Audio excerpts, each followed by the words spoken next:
So maybe this will work out a little bit better than the last video. So yes, once again, this ugly mug is in front of you. Um, so um, I talked a little bit about some of the changes that I made last time. Um, you know, exercising every day. Pretty much I do Dalian for 20 minutes every day. I do my Tai Chi 3 times a week. I do, or 2 times depending on how intense it is. I do my, 20 to 30 minute, okay, don't laugh, DDP yoga session, so Diamond Dallas Page yoga. It's good stuff. Calisthenics, stretching and everything involved. If you're looking for traditional yoga, used to do that a long time ago. Now I kind of prefer this because this is something I want to get into in another video. Always look at the additional benefits. Sometimes what's often touted as like the little extras thrown in when you do a practice. Those are more often more useful than what something is often touted as. And I don't know how much time I have with this. Trying some new things here. But the Barefoot Doctor was very good at this. And so I'm always looking for this. So when I do DDP yoga, it's more for my inner strength and endurance rather than trying to look good. I don't try to look good anymore. And oddly enough, I get more compliments on how I look these days now that I'm not trying to, If I diet, it's for my health. If I'm in the middle of a 36-hour fast now on the downward side. I'm not doing it to lose weight. I think I've lost enough. I'm doing it for, again, every week I do that monk fast. So it's like for clarity of vision and mind and meditative states and everything else, along with the cold showers and all that. The one thing I didn't mention last time, and that I want to do today, is talk about the social media fast, which should be obvious if, you follow me on Facebook or any of the others. I'm staying off of that. I have no intention of really ever getting back on. I know I said I might when when my daughter comes next week. But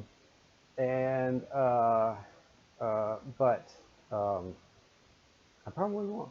I don't miss it. Now that I kind of got that the addictions out of my head.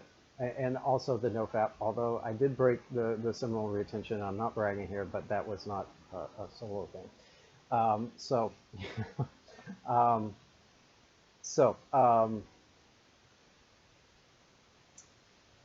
The social media fast, once you break the addictions, and why did I do it? Well, I did it because I didn't like the person that I was becoming, checking my Facebook every 5 minutes.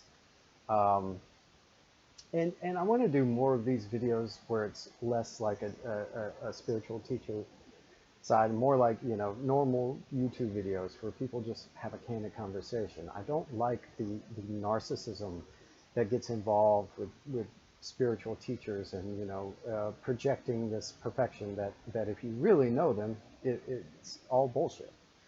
So I much prefer somebody that's like, look, I fuck up sometimes too. So we all do stupid shit. Okay? Accept it, forgive yourself, move on. So the 3 benefits that I've noticed from social media fasting is, okay, don't have much time. But anyway, number 1, it's the idea of missing out on something.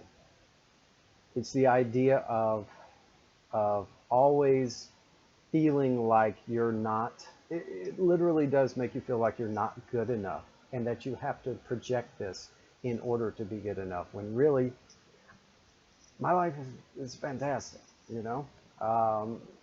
and I would much rather just enjoy it than leading into the second part, than trying to constantly take pictures and try to impress people, even if that isn't your original intent. Somewhere in the back of you, it's like, yeah, you know, show them this, show them this.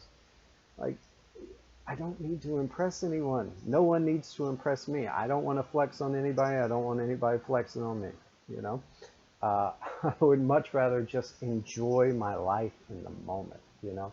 I found that the most miserable people in the world are usually the ones that are trying to make themselves look the best on social media.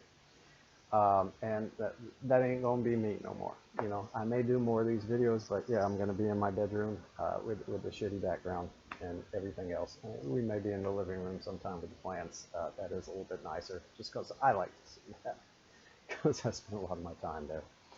Um, and the third one is, again, trying to make this kind of quick, not just for time constraints, but also you for your viewing pleasure.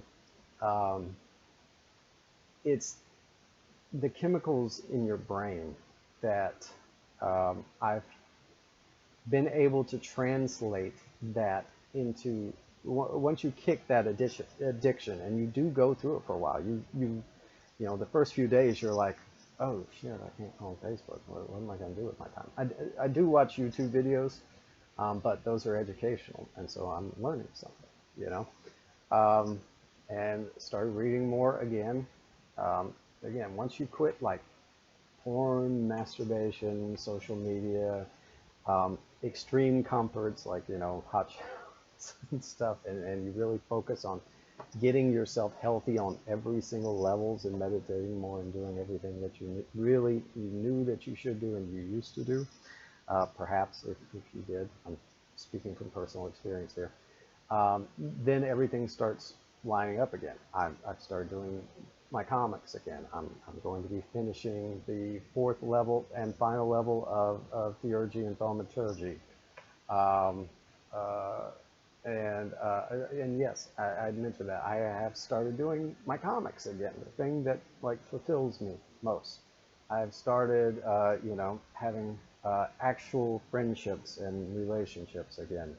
Um, and it's been the most fulfilling, and spending more time with my family, and like, you know, working on the homestead, and you know, doing all these wonderful things that I enjoy, rather than, you know, sitting around and posting fucking memes. And I think that's the worst of it. I think that's what happened to social media, when everything, and I used to be the biggest advocate for memes, you know.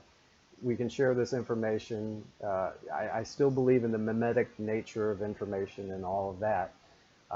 Morphic fields, the whole lot. I can go on and on and on for an hour. But when it comes to taking it in, you know, um, it creates this almost sort of like temporary attention deficit disorder that sort of goes away when you get away from that. And that's scary for some people, you know. I think some people would probably have uh, bigger issues with that than, say, not eating for 2 days or whatever, you know. Um, but it's ultimately fulfilling, okay? I promise you. It's like, reality is wonderful, you know, especially if you know how to, you know, make it so. Um, and if you do your inner work and everything, and then everything is reflected back in the mirror. So come outside and join me, you know. Um, and I say that there was a quote by Rumi that I thought, and then I forgot. So anyway, um, well, no, out in the field, it has nothing to do with this. Out in the field, beyond good and evil. Oh wait, beyond good and evil, there is a field. I'll meet you there, etc. Used to be one of my favorite quotes. But has really absolutely nothing to do with this. Although, except I guess we can apply it, because social media is not really good or bad. You know, it's neutral, as most things are. But if you're addicted to it, and if you're spending a lot of time on it, and all of this, and it's getting, even if you don't realize that it's getting in the way of your life, try it out for a little while and see that you might actually enjoy life. You might enjoy your life again without trying to, without having all those chemicals in your brain trying to, you know, draw things in or push things away or whatever. Okay? So, something to think about. And yeah, I'll try to keep this short. So, much love. Until the next time. Thank you very much.